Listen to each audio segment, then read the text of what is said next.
If you don't sacrifice for what you want becomes a sacrifice.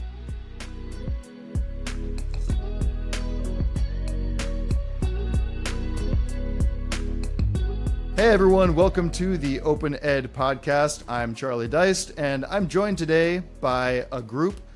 We are departing from our usual model of just one guest, and we've actually got, let me count one more, 6 people here. And we'll get to all of you in turn. But first of all, I just want to introduce kind of the overarching concept for this. You guys are all part of a program called Nature Kids Connect, and this is sort of a community-based outdoor enrichment program. It's not a full-time school. Am I right about that? Yes. Yeah. Maybe we can start. Annalise, you were the first one that I saw on the screen, and I wanted to ask a little bit about just how the program works and what a typical day in the life looks like. All right. So usually people get either dropped off or start out in the parking lot, and then we gather everyone and we start out with like a nature-related game or a game that's related to the theme of the day. And then after the game, we will usually go on a hike and then walk down to our sit spots. And sit spots are usually like a quiet time where we sit down and nature journal about everything we see for about like 30 minutes. And then after that, we eat lunch. After we eat lunch, we do some sort of activity that's also related to the theme of the day or month. It's usually related to nature and Free time. And then after we do the activity, there's free time where we get to explore and wander around. And so this is not an everyday program, but it's how many days a week, or does that depend on, do some people come some number of days, or is everyone there the same number of days each week? Nature Kids Connect always takes place on Friday, and it's from 10:30 to 2:30. Yes. I wanted to ask you a question about kind of how this differs from what you're doing maybe the other days of the week. I'm curious, and anyone can also jump in with this, but do you feel like, Fridays are sort of a special day that you look forward to because it's a break from being inside and maybe more on a computer screen, but kind of paint a little bit of a contrast between what your Friday looks like versus some of your other days? Usually on Friday, you just get to, I always thought of it as like, oh, I get out of school early, But after a while, because like I've been doing this for, 8 years? 7? Yeah, since I was like 8 and I'm 15. And with all the other days, you usually do, like your daily classes, if you're homeschooled or if you're not. But then when Friday rolls around, you get to like go outside and, enjoy nature because, it's just really nice outside usually, except in the winter. And if you don't bring the gloves, proper ones, you will feel the wrath of frostbite and lose your pinky. You can't lose your pinky. Awesome. No, it's gone. So, It has no pinky. so this is sort of, whether there's snow on the ground or not, it's still on. What about the really rainy days, or what do you do if it's inclement weather, like really, really rough? Usually, the weather that we've experienced is like it'll rain and then it'll probably stop. But there was one time where we met in this park that's close. It's like it kind of separates Sandy almost from Draper, except it's all in Sandy, and it's called Dippeldale, if you've ever heard of it. And we met up there a few times before we got kicked out by the elderly. And we were all gathering, and all of a sudden, just this horrible storm rolled in. It was Oh my gosh. absolutely horrible. It was like March, maybe. There was like still snow, but it was like really cold out, and it got so bad that we all had to huddle in this kind of like up against the hill, and we just stayed there for the rest of the day until we left at like 12:30. Yeah. We didn't even make it to the activity. We all just left because it was miserable. A house and a tree got struck by lightning, and that was awesome. But the worst thing we've had. But, rain or shine, we're there. We embrace the weather. Snow as well. Wow. Yeah. Well, if in 8 years there's only one day that you can remember where you had to go for shelter, then you guys must be pretty robust in terms of the elements. And I think that this sort of speaks to a different kind of learning that takes place in an outdoor environment. I know in my life I've found that some of the most intense learning experiences came when I was faced with some sort of circumstances outside. Plus, it's a much broader sort of horizon. Instead of narrowing your focus down onto the page that you're working on or a screen, you've got you mentioned the journaling. I'm curious if anyone wants to share anything about a particular experience during that journaling and observation period where you saw something new, or there was some kind of new connection that you made about maybe something that you had been learning in the classroom or in a more sort of structured indoor learning environment that crossed over. And yeah, anyone in the back row there, you're welcome to pipe up. But anyone that something that jumps to mind. Usually we don't journal, and I'm a part of that group. I was, not now, I was. There was this one time where I was like, you know what, I should probably journal. And this one time I found this really interesting part of the park, and it was a bird murder scene. This is back like 7 years ago. No, like 5 years ago at Dimpledale. And there was a bird murder scene. So I was like, you know what? I'm going to journal about that. Try to figure out what happened to this poor little bird. And I think, so that around the scene, I saw some fox poop and fox tracks.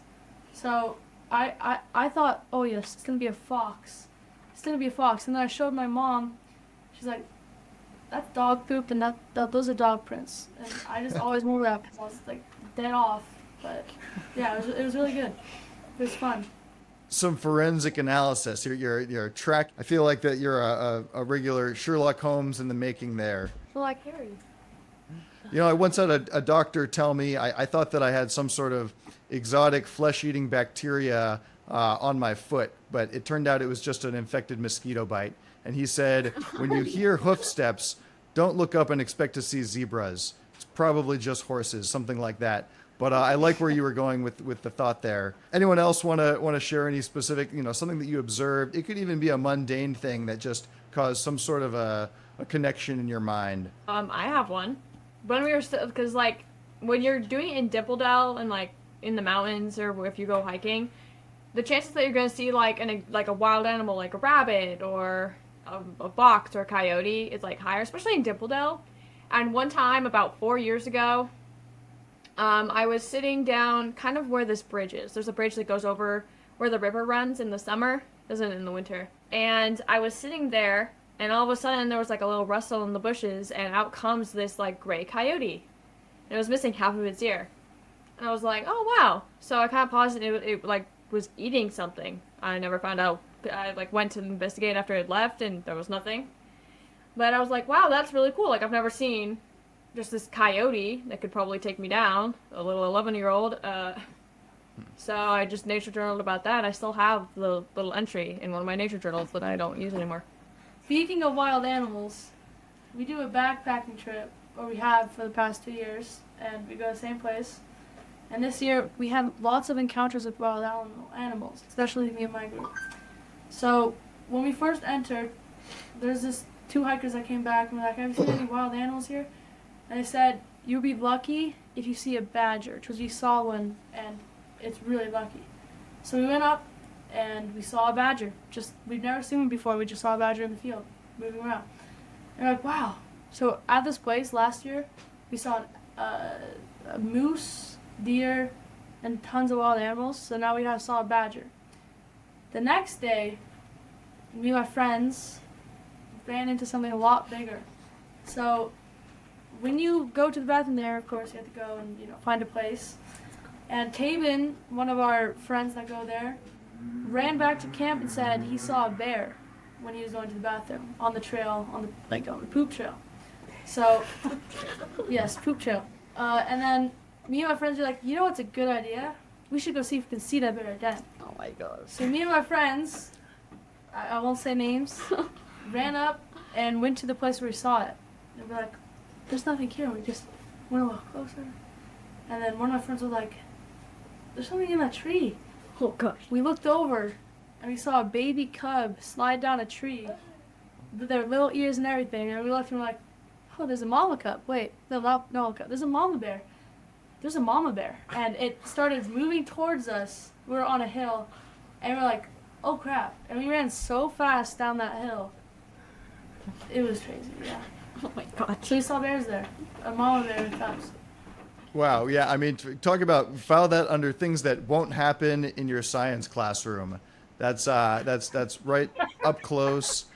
So you mentioned this is one of the annual backpacking trips. This is sort of the more immersive experience, but in the every week situation, Dimple Dell, you mentioned Dimple Dell. That's a park or some sort of a nature area closer to you. Can you set the scene a little bit more of what's around? You know, is it in a neighborhood or is it a little bit more off the beaten path?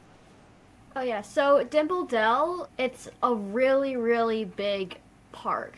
Is it a canyon? Oh, it's like a canyon. Yeah, it stretches like 600 acres and it's really big. There's like a trail, like a mulch trail that you can go on. And like when there are like some patches that branch off of the mulch trail, and some of those paths lead to really cool places in Dimple Dell. So that's why it's been like our main park for a couple years.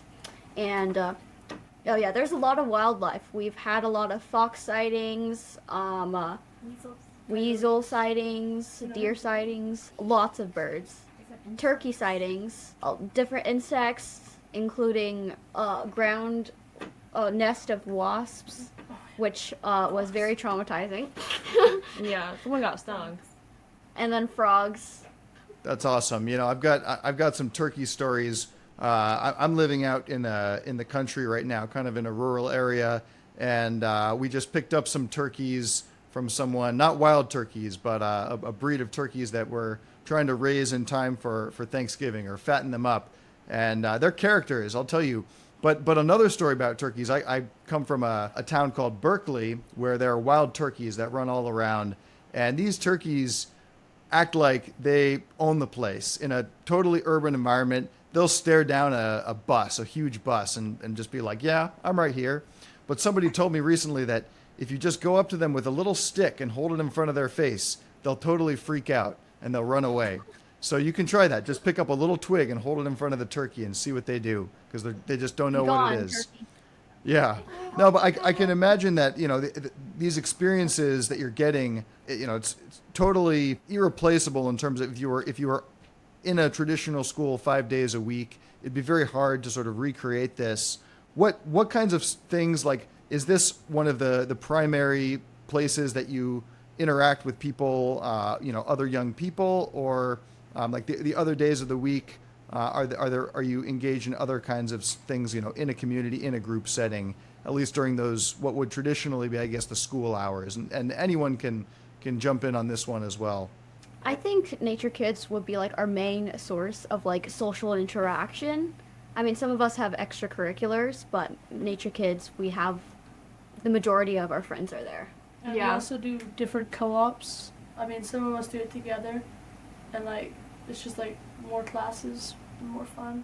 Yeah, and then we also organize like events for the group, and then extra people to go. Yeah. Different places. And would you say that the kinds of friendships that you form in an outdoor environment, does it change the nature of those friendships? Again, speaking from my experience, some of my closest friends, those friendships were all forged in a sort of outdoor environment. So I don't know if this is just one data point for me, or if you have a shared sense of that you're free to maybe come out of your shell a little bit more, be more yourself, anything like that. When you run from a bear with your friends, definitely forms very strong connections. Like, you're like, wow, we ran from that together. And also, we do lots of campouts where lots of more crazy stuff happens. Like, well, also, so we decided 2 years ago that me and my friends were not going to sleep in a tent. We were going to bring as many hammocks as we possibly could, and make a hammock sanctuary. Yeah. So this last camp out, we had like 20 hammocks, and like 15 of them slept in, and it was just crazy. They were all like piled on top of each other, like crisscrossed, and like it was awesome. And last time we did camp out, her dad brought a full pig, just cooked over the fire. Wow. It was yeah. Everyone, like all the little kids, were like like yelling to the parents. They're like, "They're cooking a pig!" And then all the parents were like, "Okay, they're cooking the pig." And then when they actually went over to our family's campsite, they were like, "Oh my gosh, they're actually cooking a pig!" Pulled from Costco, not sponsored. And did any of you get involved in that, or was it more just observing the pig? Was it on a spit, like one of those rotating spikes? Oh, It was. It was on the spit. It was rotating, and her dad actually, someone had brought him like a little apple about like that big. He was like, Right. "Oh yeah, this is perfect." He kind of held up the jaw of the pig and put it, but it wouldn't go in, so he went, "Oh, pow!" I put it in, and there was an apple in the pig's mouth while it was cooking. That's kind of the classic image, right, of the pig. This is like what the wolf in the Three Little Pigs. He's salivating, just waiting to do that to the pigs. But I think in the end, he was foiled. We all know how that story ends. Anyone else want to share a story of kind of bonding in the outdoors? Maybe one of you in the back that hasn't had a chance, or anyone. Annalise, you too. Here, Adrian, you can explain the food challenge. Yeah, we also do like a food challenge where we give It happens every camp out. Well, yeah, usually. and we camp out, and then my dad make You got Our it. dad gets a bunch of like weird foods like century eggs, chicken fetuses, fish sauce, a bunch of weird. live crickets. Yeah, Not crickets. Lots of fun A stuff. chicken heart. a bunch was of very unappetizing foods. Fish oil. Oh yeah, and then people eat them as like a challenge, and then like people who last throughout the end get to choose a prize. Which one did you do? No. I was the only one here then. I think I was the only one here that participated in the challenge. Tell them Yeah, about Adrian. your experience. So my Oh, goal you was to do it to the very end. So they said they had this special food for us at the end, and I figured out at the end it was a chicken, a fully formed chicken and an egg. Like it was a fully formed chicken, like all that. It was nice. My son. Did you get to cook it, or did you have to eat it raw? Strange. Yeah, Food. raw. Okay. It was hard boiled. Oh, okay. Hard It wasn't boiled. raw. It But was with a live hard chicken, boiled. like a Perfect. chicken inside. Hard boiled, no problem. I always say I'll try anything once, but that wasn't always the case. It wasn't until kind of being forced to try something new, and I think that's so true of a lot of things in life, where like we think we're gonna really hate something, but then we give it a try, we see what happens, and then we're like, hey, you know what? That wasn't so bad. We just always stay within our comfort zone. Then what? I don't know. Then it's we don't learn. We don't learn nearly as much. I heard that there's also like an entrepreneurship program as part of Nature Kids Connect. Are any of you in that program as well? Want to talk a little about what that entails? Yeah, the class we're in right now is the entrepreneurship class. We're like the admins We're of. missing. Yeah, we're missing. Wait, are we? No. Luke isn't going to be here. Yeah, so basically, the class or the people who are doing this interview right now are part of the entrepreneurship group. And basically, we're in charge of like the back end stuff of the group, which is like managing the website, social media, and expenses and stuff like that. Mm-hmm. Awesome. So you're actually getting some hands-on project-based learning in how the company itself is run, that you're a part of the programs. Yep. Can you tell a story maybe about some kind of problem solving in that context where you maybe didn't have all the answers or the information, but how you came to figure out a solution for that? Well, we just recently started this entrepreneurship group, so we haven't really had any issues yet. You're just Yeah, acing we all only the part- tests. First week, last week.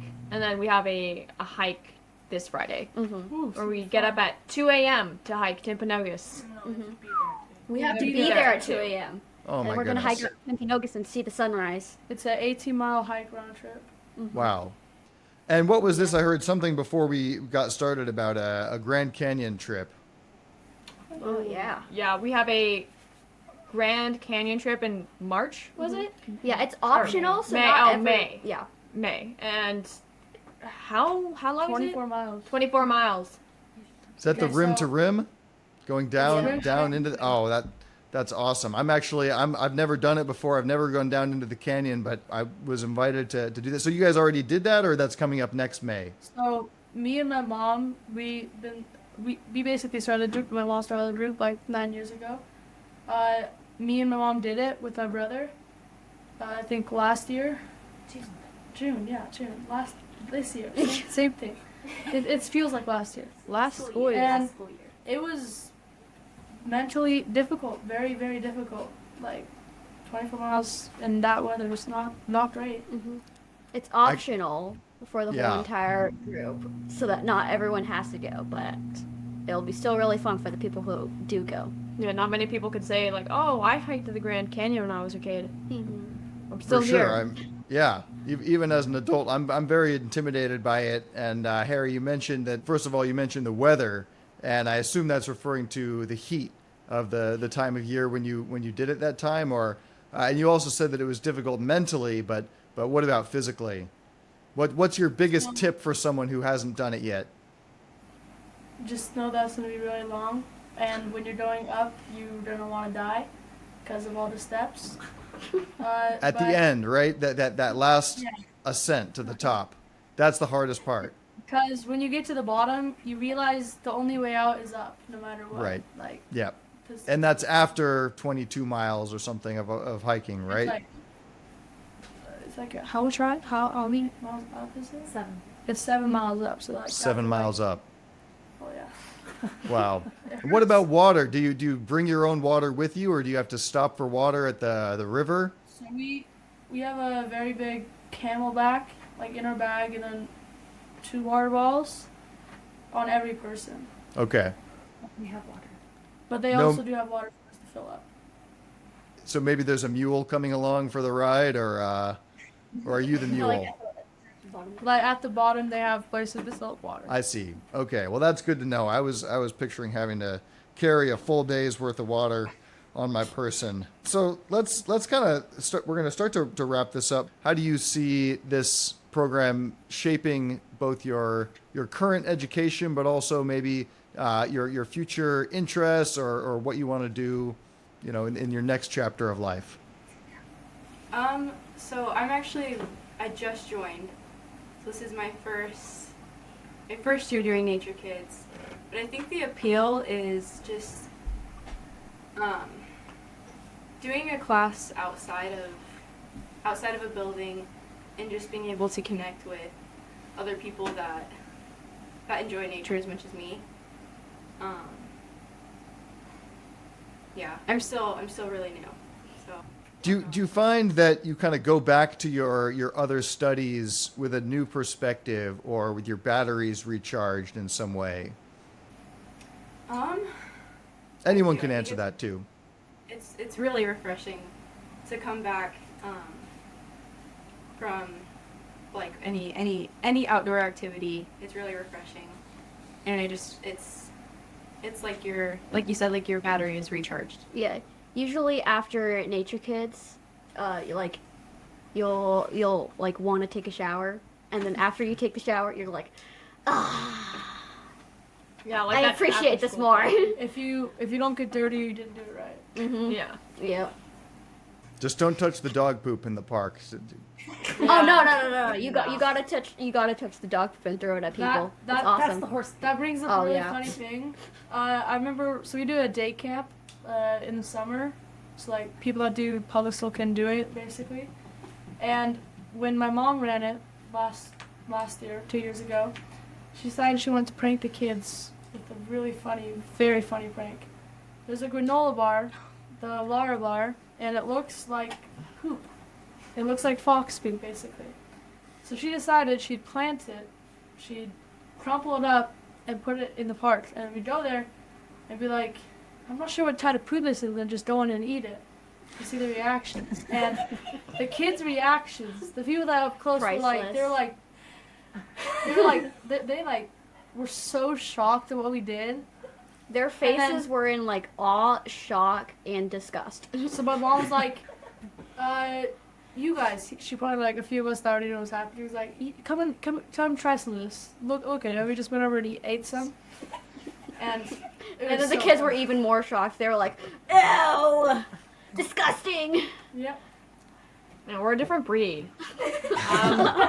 Different breed of humans. I can tell, but I think you're my kind of people. I wish I could come and hang out with you guys. When I was a kid, it was the power bar that people would sort of twist into that shape, but I never knew that could be turned into a teachable moment, as it were. You know, you guys are gonna remember that, I'm sure, for many years to come. This is cool. I want to hear kind of what your next plans are in terms of this entrepreneurship program, and whether you have any sort of words of wisdom for someone who's maybe feeling a little bit cooped up, either, you know, someone who might live near you and want to get involved directly, or, you know, maybe find something else in their area. What words of encouragement would you have for them?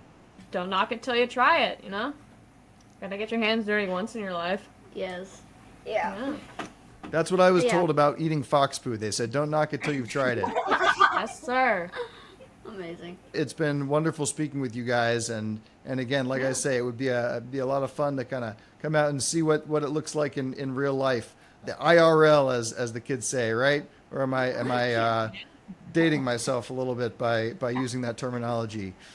Yeah, well, thanks Yeah. for having us. Yeah. You know, actually, if I can throw in one more kind of bonus question, you know, there's a lot of talk these days about screen time, and, you know, how to balance that, or find a better way to relate to, you know, the people around us, and kids, teenagers, and adults are all faced with these incredibly powerful, distracting, alluring devices that we can access at any time. What have your experiences been, both for yourselves and, you know, the people around you? Do you feel like your generation is kind of figuring it out and finding ways to self-regulate, or do you really need sort of these external influences, including maybe like a peer group that is just dedicated to actually paying attention to each other and doing in-person activities versus, you know, just getting sucked into that virtual world? Yeah, so at Nature Kids, you are not allowed to use phones or any electronic devices of any kind unless you're taking pictures. Yeah, or, you know, Yeah. you're missing a limb. Right. So, yeah, I think that helps a lot with interaction between people in our group, and it helps people get more social interactions. But Yeah. let's do kind of a quick lightning round, and I want each person, if you want to pass, you can pass, but otherwise, just sort of share a little bit about what your experience has been like and how you relate to, you know, smartphones and technology versus, you know, doing things out in the real world. Yeah, I mean, you know, it's kind of becoming a dystopian world. I mean, oh, Apple Vision Pro, you know, what even is that? But there's this quote, like, I originally started because I was like, I'm a very social person. I was a really social kid, because I grew up in Hawaii, and I was a wild thing. I would run on lava rocks, apparently, scar my feet. And there's this one quote, if you don't sacrifice for what you want becomes a sacrifice. If you want to have, like, that connection that other people have with, like, either people or nature or the things around you, you have to be willing to go out and make those connections. You can't be expected to, like, if you're on one cliff, like, if you're on the side of a cliff and what you want's on the other side, you can't just grab the rope. You have to try and jump, or it has to be thrown to you. So Right. you can't just expect everything to be given to you, and if you want something, go out and find it. If you're looking for something, you know, just gotta go out and look for it. I love that. I feel called out a little bit just in my own life of if you don't, let's say it one more time, if you don't sacrifice for what you want, then what you want will become a sacrifice. I'm going to put that on a t-shirt. I also, I can see most of the words on your t-shirt, but I can't see the whole thing. So I'm curious. This is sort of like the ethos. What's that first world? What's this Something play? and land and sunshine and Sand. Okay, it says sand and sunshine and daydreams and ice cream and besties and palm trees and flip-flops. Everything I love. that's what you miss out on when you're just stuck in the Apple Vision Pro. Stop All right. decorating your virtual bedroom. Continuing the popcorn or the lightning round. Who else wants to? Anyone else want to share? With my experience with technology, it can be a vortex. It can suck you in. You can get addicted to it. But nature kids, since you don't have access to any electronic devices, you have to figure out stuff on your own way. And since you're not distracted by technology, then you can actually interact with people in real life instead of just texting someone. It also helps with like activities so that you're not just doing everything digitally. You'll actually get some exercise in and yeah, stuff like that. Awesome. Adric, anything to add to that, or what's your experience been? I only have a watch. That There's I beauty bring- in that. Yeah. It's like a love line watch. So, well, I think cultural interaction is very important because it takes practice. As if you just are on your phone and just know how to text, trying to do that in real life is very difficult. You just need practice. Well said. I think the social part is a big thing because when you're on your phone, it's just a really big distraction and it just gives in the way. For sure. It's much harder to have those real world connections when one person, you're not even sure if they're listening to you. They might be in a totally different world or having another conversation. I think technology can be a really useful tool, but I think it has to have its place. And I think when you have these physical interactions, the friendships just are just on a deeper level, and they last a lot longer. It's a lot harder to lose touch with someone that you're seeing on a weekly basis. I think devices and technology, they have their place. Yeah, they can be distracting.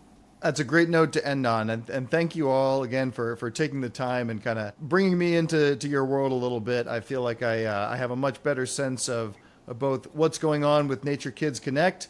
People can learn more at naturekidsconnect.com and stay up to date on what you guys are doing and maybe get a little bit of inspiration on how they might, if they're homeschooled, how they might just sort of structure their days or try to find a similar local group. Thanks for bringing me into your world. Yeah, of course. Thank you for having us. Yeah. It was really fun. All right. Well, we'll see you soon and look forward to seeing what you guys do next. Till next time.